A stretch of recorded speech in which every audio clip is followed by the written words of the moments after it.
앞뒤 좌우로 인사하겠습니다. 샬롬. 네, 감사합니다. 찬양대의 찬양, 또 가슴을 뭉클하게 하고 눈물 나게 하는 귀한 찬양 감사합니다. 오케스트라가 다 빽빽이 앉아 있을 때의 모습을 생각하니까 너무 가슴이 아프고,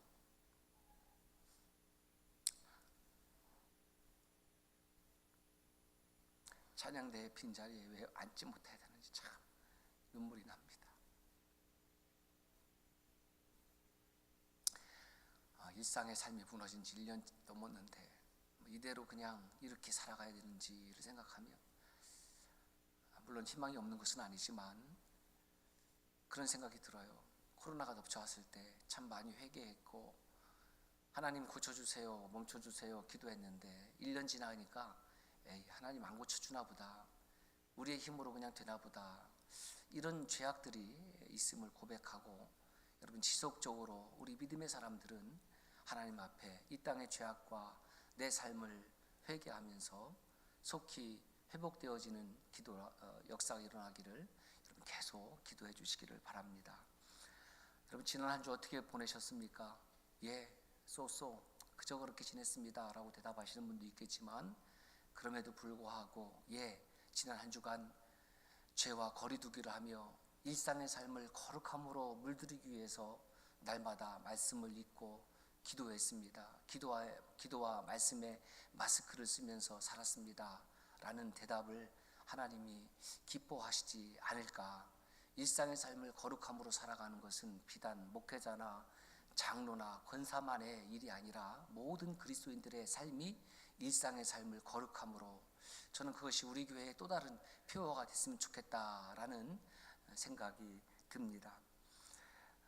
일상의 삶을 거룩함으로 살아갈 때 하나님께서 우리에게 육체의 건강도 주시고 정신의 건강도 주시고 영적 건강도 허락해 주심을 믿습니다. 거룩함을 회복하고 또 자녀됨을 회복하고 건강을 회복하는 것에 대해서 네 번째 말씀을 나누었고요. 오늘 이 시간은 우리의 영혼이 회복되는 것에 대해서 말씀을 나누기를 원합니다. 여러분, 권력을 가지고 지배를 하는 사람과 그 권력의 지배를 받는 사람은 과연 누가 하나님의 위로가 필요할까? 마땅히 권력의 지배를 받는 사람이 하나님의 위로가 필요하겠죠. 그렇잖아요. 건강한 사람과 건강하지 못한 사람, 누가 위로가 필요합니까? 건강하지 못한 사람이 위로가 필요하고, 그 사람에게 하나님의 치유의 역사가 필요한 것이죠. 배고픈 사람과 배부른 사람, 누구에게 하나님의 위로와 하나님의 빵이 필요할까? 당연히 배고픈 사람이죠. 배부른 사람에게는 더 이상 빵이 필요가 없습니다. 배부른 사람에게는 산의 진미를 갖다 주어도 더 먹을 수 있는 그런 배가 없기 때문에 그렇습니다. 제가 건강에 대해서 말씀을 나누면서 국어사전을 찾아봤더니 건강은 이렇게 정의가 되어 있더라고요. 몸이나 정신에 아무 탈이 없이 튼튼한 사람. 그러면 이제 묻는 거죠. 여러분 육체는 건강하십니까? 아니에요. 저 건강이 부족합니다. 하나님께서 저에게 건강 주시기를 여러분 위해서 기도하시기를 바랍니다. 새 가족 중에 등록했는데 건강이 안 좋은 분이 계세요. 40대 이제 중반 되신 것 같은데, 제가 그랬어요. 왜 건강해야 되는지, 하나님 나에게 건강을 좀 주세요. 저에게 건강을 주세요. 그 건강해서 뭐 하려고? 여러분 목적이 있어야 되지 않겠습니까? 그렇죠? 목적이 있어야 돼요. 예. 하나님 저에게 힘을 주세요. 뭐 하려고? 예, 남을 때리려고요. 그 힘 하나님께서 주시겠습니까? 있는 힘도 뺏지 않겠습니까? 그래서 여러분 건강하시기를 주의 이름으로 축복합니다. 건강의 주인 하나님이 책임져 주시는 거예요. 정신적인 것도 마찬가지고 영적인 것도 마찬가지입니다. WHO 세계보건기구죠. 찾아보니까 건강이란 질병이나 단지 허약한 상태가 아닐 뿐만 아니라 육체적, 정신적, 사회적으로 안녕한 상태를 건강, 이렇게 정의를 해놨더라고요. 그렇다고 하면 성경이 말하는 건강은 무엇인가? 성경이 말하는 건강은 육체적, 정신적 건강 위에 영적인 건강이 덮여져 있는 거예요. 그것을 하나님이 원하시는 온전한 사람, 건강한 사람, 거룩한 사람이라고 이야기를 하는 것입니다. 여러분, 정신적으로 건강한 사람, 또 영적으로 건강한 사람, 잘 표가 나지 않아요. 그런데 육체적으로 건강하지 않은 사람은 금방 표가 납니다. 그래서 내 몸에 이상이 생기면 바로 병원을 찾아가잖아요. 선생님을 찾아가는 거예요. 이거 외과를 가야 되는지 내과를 가야 되는지, 아마 우리 국민들의 수준이 높아갖고 알아서 이제 자동으로 병원을 찾아가는 겁니다. 문제는 정신적으로 영적으로 내가 건강하지 못했을 때에 그거를 느끼지 못한다라는 거예요. 육체가 아프면은 불이 나게 병원을 찾아가는데, 정신적으로 영적으로 아픈 사람이, 건강하지 못한 사람이 내가 건강하지 못하다라는 사실을 깨닫지 못하는 거예요. 인지하지 못하는 거예요. 그걸 깨닫고 인지하면 정신과 영혼을 건강하게 하는 그것을 찾아갈 수 있을 텐데 말이죠. 여러분, 정신적으로 건강한 사람입니까? 목회를 하다 보니까 열심히 사역을 하는데 정신적으로 건강하지 못한 분들이 간혹 있어요. 그래서 남에게 상처가 되는 말을 하고 독이 되는 행동을 하고, 그래서 그 사람 때문에 교회를 나오기를 싫어하고. 정신적으로 건강한 사람은 어떤 사람일까? 저는 그렇게 생각을 해요. 동감과 공감 능력이 뛰어난 사람. 어떤 사람이 아팠습니다. 수술을 했습니다. 그 사람 보니까 저도 똑같은 병에 걸렸어요. 그런데 저도 수술을 하고 나서 지금 5년이 지나니까 완쾌됐습니다. 수술도 하나님께서 의사 선생님의 손길을 붙잡아 주시고, 그리고 하나님께 간구하면서 하나님께서 제 건강을 회복시켜 주셨습니다. 그래요? 그러니 용기를 내세요. 위에서 제가 기도하겠습니다. 이 사람은 동감하는 사람이에요. 똑같은 거의 비슷한 일을 겪은 사람은 동감할 수 있어요.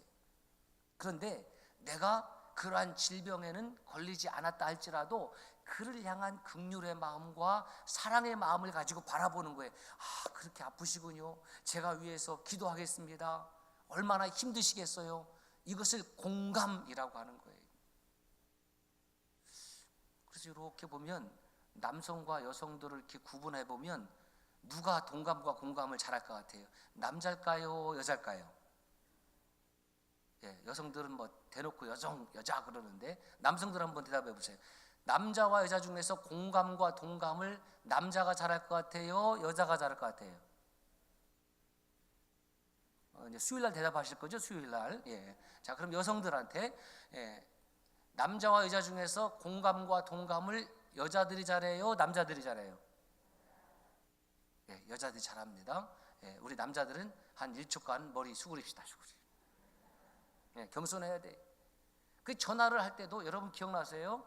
옛날에 검정 전화기 쓸 때 그 손잡이 부분에 이렇게 글자를 써서 스카치 테이프로 붙여놨어요. 뭐라고 써 붙였어요? 용건만? 요거 연식이 좀 되신 분들만 대답하는 거예요. 전화는 용건만 간단히 하는 거예요. 아시겠죠? 동의 안 하네. 그렇게 알았단 말이죠. 그래서 전화는 용건만 간단히. 그런데 여성들에게는 이게 통해요, 안 통해요? 안 통합니다. 남자들은 그냥 용건만 말해, 용건만 간단히. 남자들에게는 통하는데 여성들에게는 안 통해. 그래서 1시간 전화한 다음에 뭐라고 말한다고요? 자세한 것은 만나서 얘기하자. 이게 여성들이라는 거예요. 여성들. 저는 충분히 동감은 아니지만 공감은 돼요. 공감은. 그래서 카페에서 이야기를 하는 여성들을 보면은 커피 한 잔 시켜놓고 하루 종일 떠들어요. 막 손뼉을 치고 깔깔거리고 웃고. 남자들은 죄송해요. 거친 말 하면 저것들은 도대체 어떤 존재들인가. 아니 용건만 간단히 얘기하고 케어줘야지. 여성들은 아침에 만나서 점심을 먹고 그 다음에 저녁에 자리 뜰 때까지 아쉬워서. 왜 그렇습니까? 동감과 공감 능력이 뛰어나니까. 내 이야기를 들어주고 내 마음을 받아주니까 그렇게 좋은.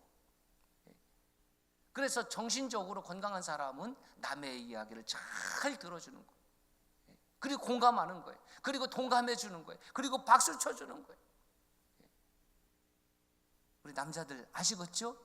예, 저부터 같이 대답하겠습니다. 남자들 아시겠죠? 예. 그러니까 용건만 간단히 하지 말자고요. 그러니까 아내가 전화를 끊으려고 그러면 여보 한 30분 더 하세요. 이러면 얼마나 좋아. 예? 하여튼 여자들은 막 전화만 했다면 막 1시간 동안 떠들고 뭘 또 만나서 자세한 건 얘기해. 이렇게 하면 이제 공감 능력이 제로인 남자가 되는 거예요. 타인이 기뻐할 때 같이 기뻐해주고 타인이 슬퍼할 때 같이 안타까움을 가지는 그런 사람이 그리스도인입니다. 남자나 여자냐를 떠나서 그리스도인이라고 하면 타인이 힘들고 아플 때에 같이 울어주고 같이 기도해 줄 수 있는 사람을 그리스도인이라고 하는 거예요. 타인이 기쁠 때에 같이 기뻐해 주는 사람. 그런데 정신적으로 병이 든 사람은 이런 능력이 전혀 없습니다. 감정 조절에 어려움을 겪습니다. 장애를 겪는 거예요. 이것을 영어로 bipolar disorder, 양극성 장애 또는 조울증이라고 하는데 전 국민의 1% 정도가 조울증이에요. 그러니까 조증과 우울증, 조증이 뭐냐면 쉽게 말하면 늘 기분이 업돼 있는 사람. 괜찮아요. 근데 문제는 이 조울증은 업됐다가 우울증 다운됐다가 아침에 만났더니 그렇게 나를 보고 기뻐해. 그 점심때 다시 만났더니 나를 보고 안면 받고 가요. 저녁에 만났더니 다시 막 그렇게 기뻐해. 내가 무슨 잘못을 했나.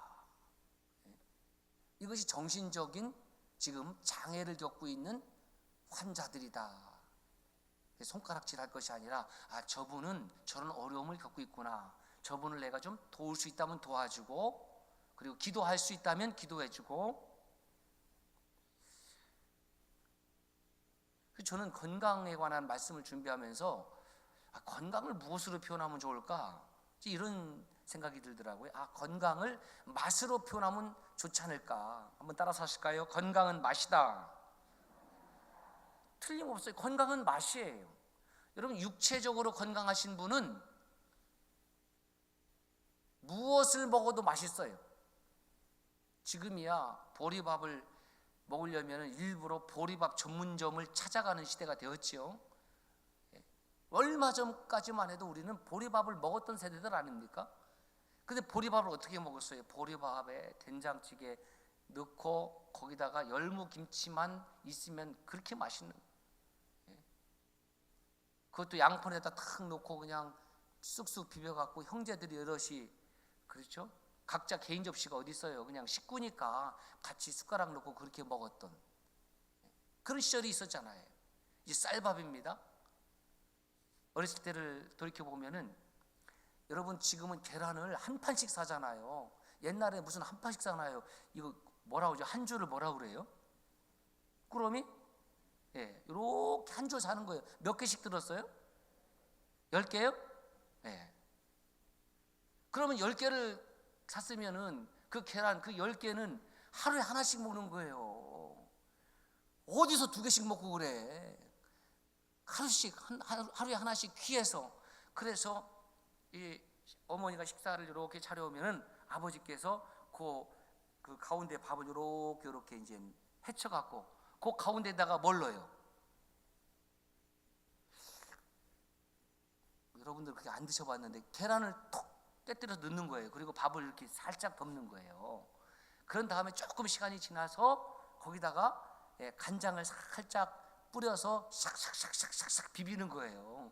거기다가 고추장도 조금 넣는 거예요. 그리고 또 싹싹싹싹 비비는 거예요. 거기다가 참기름, 참기름 아니고 참기름, 참기름 한두 방울 탁 짜서 싹싹 부비는 거예요. 그러면은 그 상에 둘러앉은 우리의 자식들은 침이 목구멍으로 꼴깍 넘어가는 거예요. 자, 제가 지금 이렇게 말씀을 드렸는데 침이 꼴깍꼴깍 넘어가시는 분은 대단히 건강하신 분이고, 저게 뭔 소리야 하신 분들은 이건 건강하지 못하신 분. 그 쓱쓱쓱쓱 비벼갖고 그 첫 숟갈은 누구에게? 그래도 아버지가 잡숴야죠. 아버지 한 술 뜬 다음에 그 나머지는 다 자식들이 먹었어요. 저희 집뿐만이 그렇겠습니까? 다 여러분들 돌이켜보면 여러분들의 아버지가 다, 어머니가 그렇게 해서 우리를 키우지 않았습니까? 건강한 자식들은 무엇을 주어도 잘 먹어요. 건강을 잃어버리면 산의 진비가 쌓여도 먹을 수가 없어요. 사랑하는 성도 여러분, 오늘 점심 때도 여러분들이 건강하게 식사를 할 수 있기를 주의 이름으로 축복합니다. 맛을 잃은 사람은 살아가는 재미가 없어요. 이 음식을 먹어도 그 맛이 똑같고 저 음식을 먹어도 똑같고, 지금 코로나 바이러스에 감염된 사람의 증상 중 하나가 뭐냐면 맛을 잃어버린 사람들이 있대요. 얼마나 여러분 불행합니까? 어떠한 음식을 먹어도 맛을 느끼지 못하는 그런 증상도 있다는 거예요. 그러니까 맛을 느끼고 살아간다는 것은 얼마나 행복한 일인가. 정신적으로 건강한 사람은 그럼 무슨 맛으로 사느냐? 앞서 말씀드린 사람을 만나는 맛으로 살아가는 거예요. 커피도 혼자 먹는 것보다 같이 먹는 것이 맛이 있습니다. 운동도 혼자 하는 것보다 같이 하는 것이 재미있습니다. 산책도 혼자 하는 것보다 같이 하는 것이 행복합니다. 신앙생활도 혼자 하는 것보다 공동체로 하는 것이 하나님의 뜻인 줄로 믿습니다. 찬송도 혼자 부르는 것보다 함께 부르니까 더 감동이 되는 거예요. 그게 바로 정신적으로 건강한 사람. 정신적으로 병이 든 사람은 사람들을 피해 다녀요. 그리고 차 한 잔을 내지 않습니다. 밥 한 끼 살 줄을 모릅니다. 그리고 입에서 튀어나오는 말은 늘 누군가 험담할 사람을 찾아서 그 사람을 가지고 요리를 하는 거예요. 정신적으로 병든 사람입니다. 그렇다면 영적으로 건강한 사람은 누구냐? 누가 영적으로 건강한 사람이냐?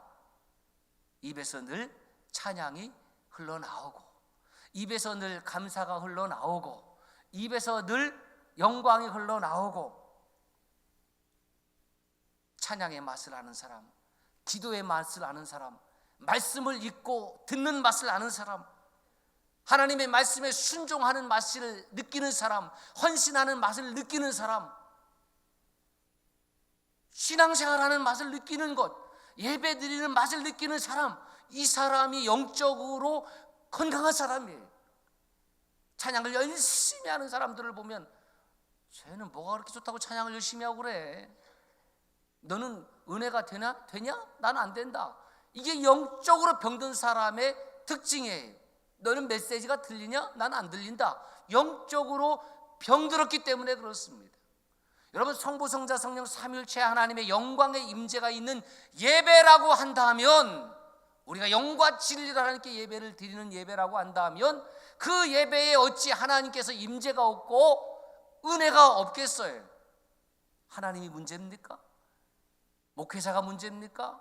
예배가 잘못됐습니까? 아니에요. 내 영적인 상태가 중병에 걸렸기 때문에, 병이 들어서 그래.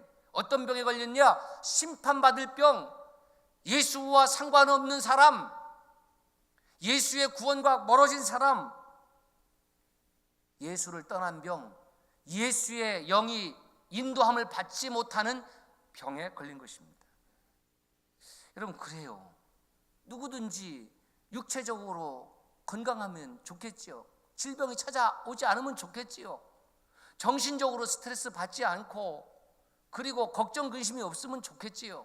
영적으로는 사탄이 시험을 하지 않으면, 유혹을 하지 않으면 좋겠지요. 어떻게 해야 됩니까? 평상시에 규칙적으로 운동하는 겁니다.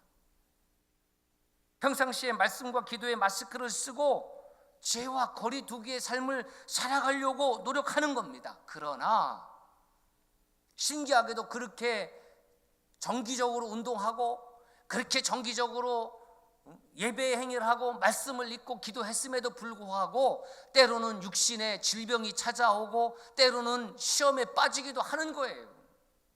그래서 루터는 이렇게 찬송했습니다. 찬송가 585장 2절에 보면, 내 힘만 의지할 때는 패할 수밖에 없도다.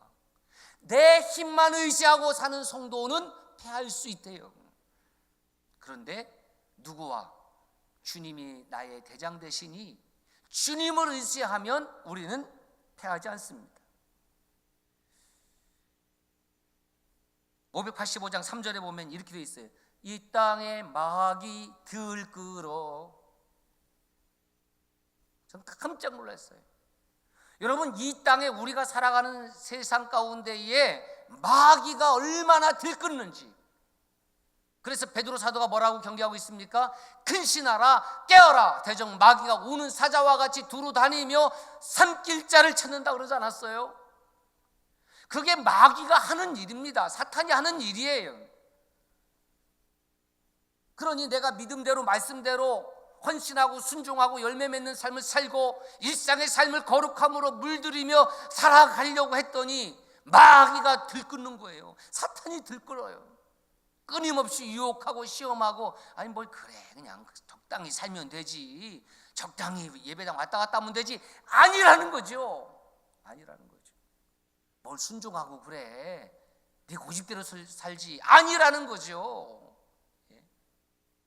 그렇게 마귀의 유혹에 쉽게 멀어지고 넘어가요. 그러나 찬송가 450장 보면 이렇게 되어 있습니다. 불같은 시험 많으나 겁내지 맙시다.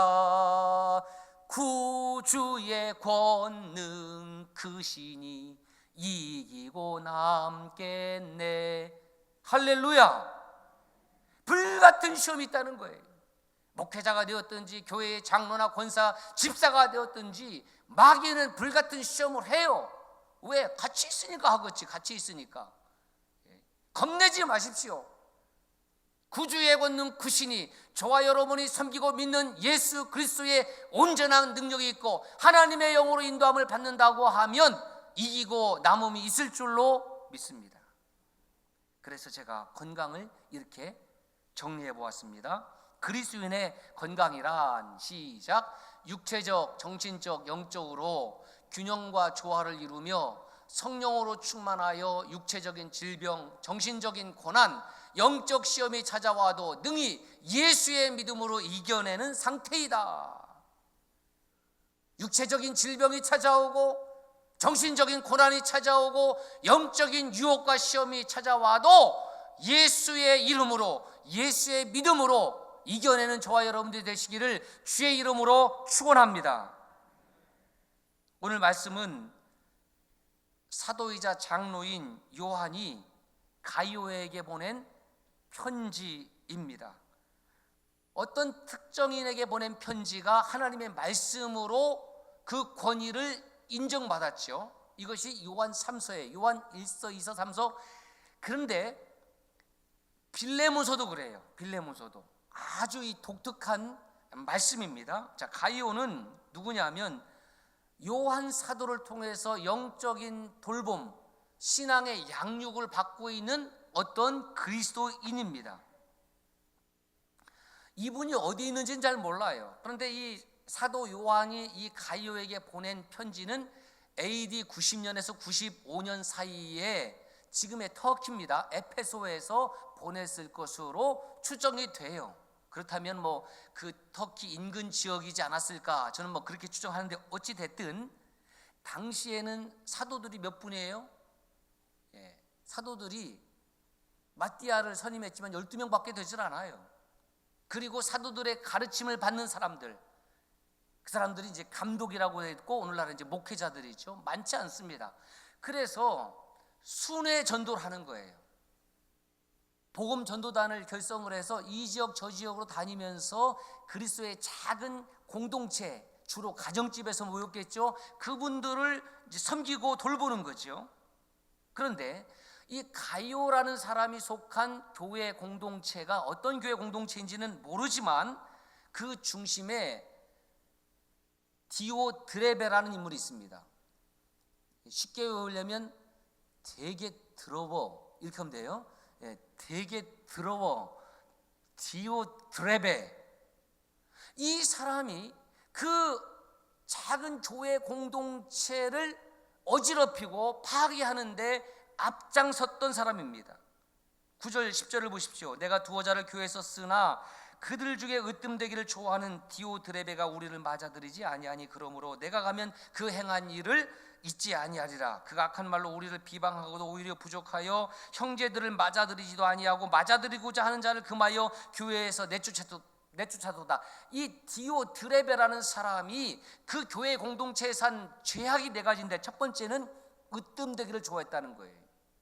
여러분, 쉽게 말하면 다른 사람들은 안중에 없다는 거예요. 자기중심적이고 그 교회 공동체에서 자기 마음대로 좌지우지하려고 하는 사람이 디오드레베였다라는 거예요. 더 심각한 것은 두 번째 죄가, 이 복음 전도단이 오면 그들을 영접해야 되는데, 영접한다는 것이 무슨 비단 카페트를 까는 것을 말하는 것이 아니라 그들이 머물 수 있는 숙소 잠시 제공하는 거고요. 그리고 음식 제공하는 것이 전부였습니다.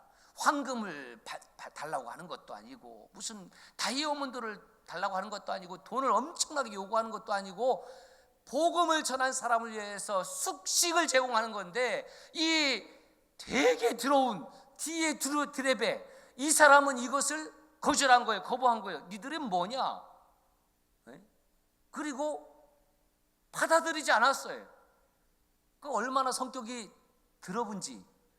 그 다른 성도들이 그 더러운 성격 때문에 얘기를 못하고 끙끙끙끙 앓았던 것 같습니다. 그래서 말씀을 전하는 하나님의 종들에게 베풀어야 될 친절과 환대를 거절한 겁니다. 더 나쁜 것은 세 번째, 악한 말로 비방했습니다. 하여튼 하는 짓 보면 사탄이 역사하는 사람이에요. 그 복음 전하는 사람, 이름 없이 빛도 없이 그리스도 예수의 복음의 진리를 전하는 사람들을 근거 없이 비방한 거예요. 욕한 거죠. 네 번째, 결국 교회에서 들어오지 못하도록 그 공동체에서 쫓아내는 거예요. 그러니 그 복음 전도단을 기다리는 그 교회 공동체 사람들은 얼마나 영적으로 손해가 나겠느냐는 거예요. 여러분, 이런 신자가 우리 교회에 있어요, 없어요? 대답을 못하네. 다른 교회는 있어요, 없어요? 대답 못하네. 그 한국 교회는 있을까요, 없을까요? 그건 또 대답을 하시려고 그러네. 우리 교회 있다고 하면 정중하게 부탁드립니다. 그치십시오. 악행을 그치십시오. 비방하는 말을 그치십시오. 복음 전도자들을 사랑으로 선대하십시오. 사도 요한은 얼마나 가슴이 아팠는지 10절로 보면, 자신이 가면 디오드레베가 행한 일을 잊지 않겠다.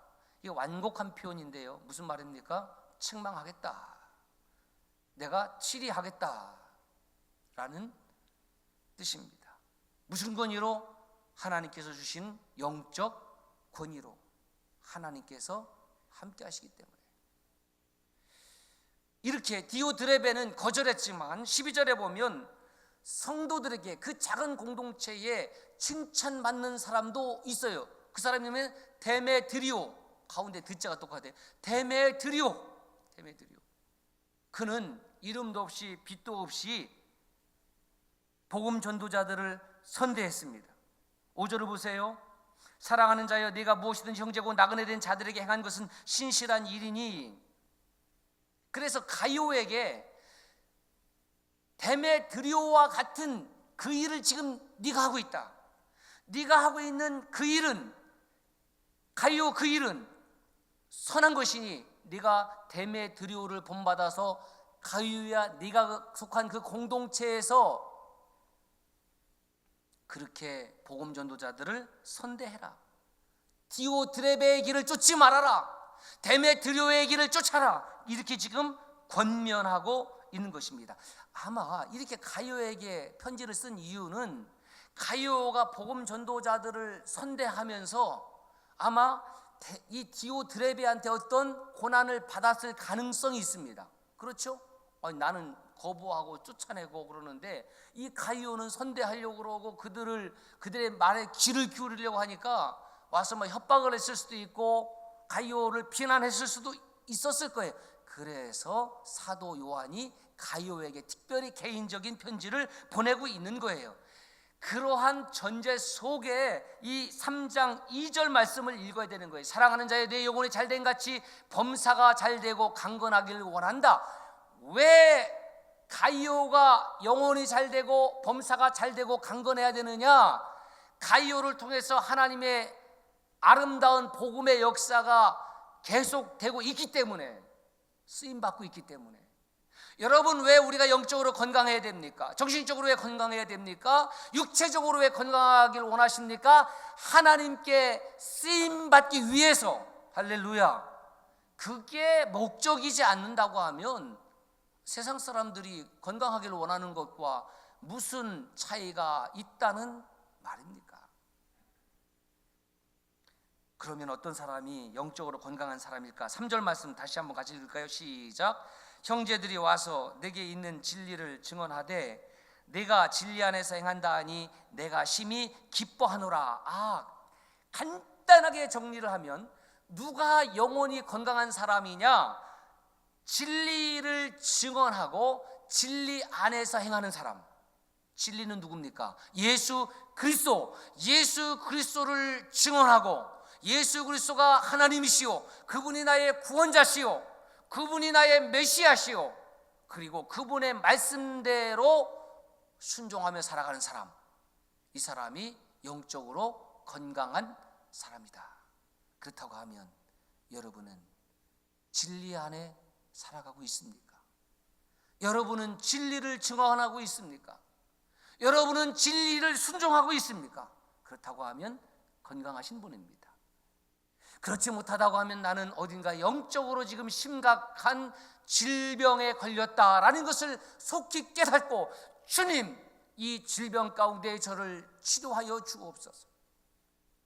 육체적으로 건강한 사람은 식사 때가 되면 배가 고프고 무엇을 먹어도 맛이 있듯이, 영적으로 건강한 사람은 하나님의 진리의 말씀이 선포될 때마다 아멘으로 응답하고 순종하는 맛을 알고, 찬양하는 맛을 알고, 기도하는 맛을 알고, 하나님의 말씀을 읽는 맛을 알고, 듣는 맛을 알고, 헌신하는 맛을 알고, 봉사하는 맛을 알고 할렐루야. 건강을 잃은 사람은 모르고 몰라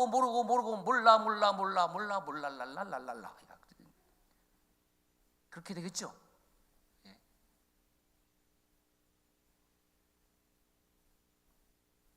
영혼이 건강한 사람은 진리이신 예수님께서 어떻게 우리를 구원하시고 어떻게 사랑하시고 우리 안에 어떻게 역사하시는지를 증언합니다. 영적으로 건강한 성도는 그 진리 안에서 순종하고 행합니다. 영혼이 건강한 성도는 예수 그리스도 안에서 기쁨으로 살아갑니다. 매일 기뻐하는 성도와 교제하십시오. 기쁨으로 가득한 사람과 밥을 묵으세요. 그렇죠. 기쁨으로 충만한 성도와 차를 나누십시오. 목사님, 저는 일주일 가도요, 저한테 누가 차 한잔 하자고 하는 사람이 없어요. 생각을 바꾸십시오. 당신이 전화 걸어서 차를 대접하시면 됩니다. 생각을 바꾸세요. 당신이 전화 걸어서 보리밥 한 끼 산다고 하면 됩니다. 저 안 바쁜 목사입니다. 전화 주세요. 회에 금가루 뿌린 것, 그건 제가 한번 언급했을 뿐이지 그거 사달라고 한 적이 없습니다. 정말이에요. 보리밥 저 엄청 좋아합니다. 청국장 엄청 좋아합니다. 10,000원이면 되고, 제가 아는 곳은 저쪽 용암동 쪽에 있는데 청국장 6,000원이면 됩니다. 그냥 혼자서 가만히 있으면 일주일이 우울하고 그렇죠. 저는 나름대로 우리 교육자들의 원칙이 있는데 뭐냐, 우리가 식사를 대접할 경우에는 커피는 우리가 산다. 요거 깨면 상당히 싫어합니다.